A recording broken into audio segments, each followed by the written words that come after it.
So hello guys, good morning, good morning, good morning. So guys, meron lang akong i-update dun sa job hiring pa Hungary, no? Kasi this hiring kasi guys is for only for the girls lang to. So yung mga interesado talaga mag-apply guys, mag-send kayo sa Cebuana in Hungary. I-message nyo ako dun sa Facebook page, yung sa Messenger. Doon nyo ako makontak guys. Kasi ang daming nagtanong ang daming nag-ano dun sa YouTube ko.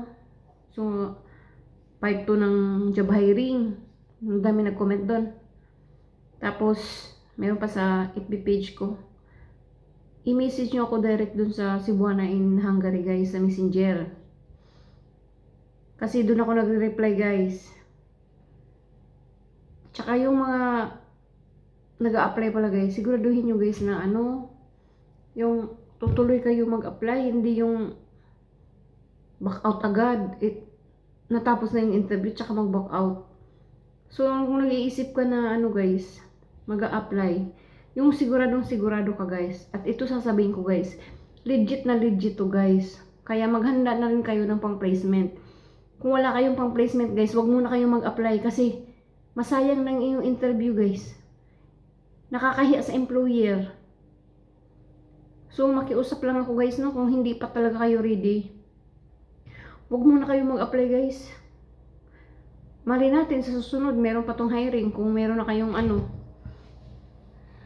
kung ready na kayo, financially, emotionally.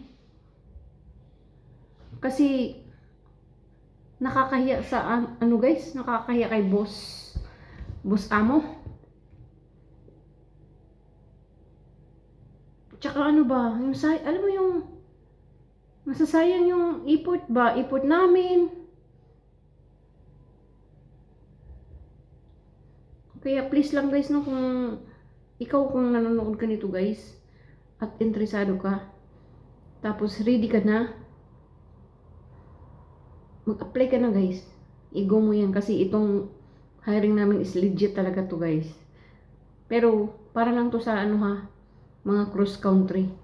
Hindi dito kasama yung galing sa Pilipinas, Cyprus, Singapore at Qatar. Yun, hindi siya pwede dito guys. Pero kung ikaw po ay nasa Dubai, Oman, Saudi Arabia, o kung saan ka mang sulok dyan sa Middle East, pwede ka, basta wag ka lang sa Qatar.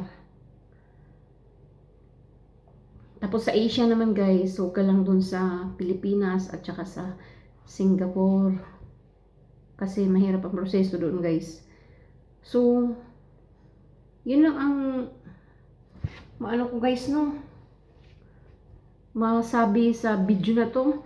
Kung talagang interesado ko guys, mag-apply ka, i-message mo ako sa Cebuana in Hungary. Kasi doon ko sasabihin sa iyo kung ano yung mga next steps na gagawin mo. Mag-message ka sa Cebuana in Hungary na Messenger. Kasi doon ako nagre-reply guys.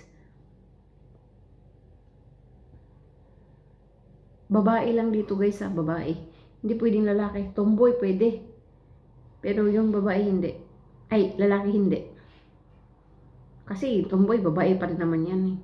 So, okay lang yun. Tapos hanggang 45 years old guys, yung edad. Pero kung 46 ka naman, at kaya mo pang kumilos, pwede namin pakiusapan yung amo namin.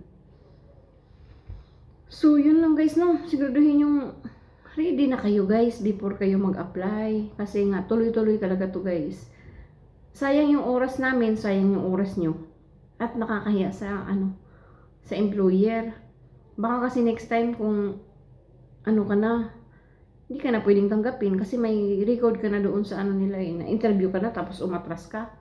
'Di ba? Sayang. So, yun lang yun guys, no. At thank you so much guys. Naman guys, nanonood ka lang din naman ng video ko guys. Paki-subscribe naman diyan guys sa subscribe button para ma-notify ka guys kung meron akong bagong video dito sa Hungary. So thank you so much guys for watching. That's all. God bless sa inyong lahat.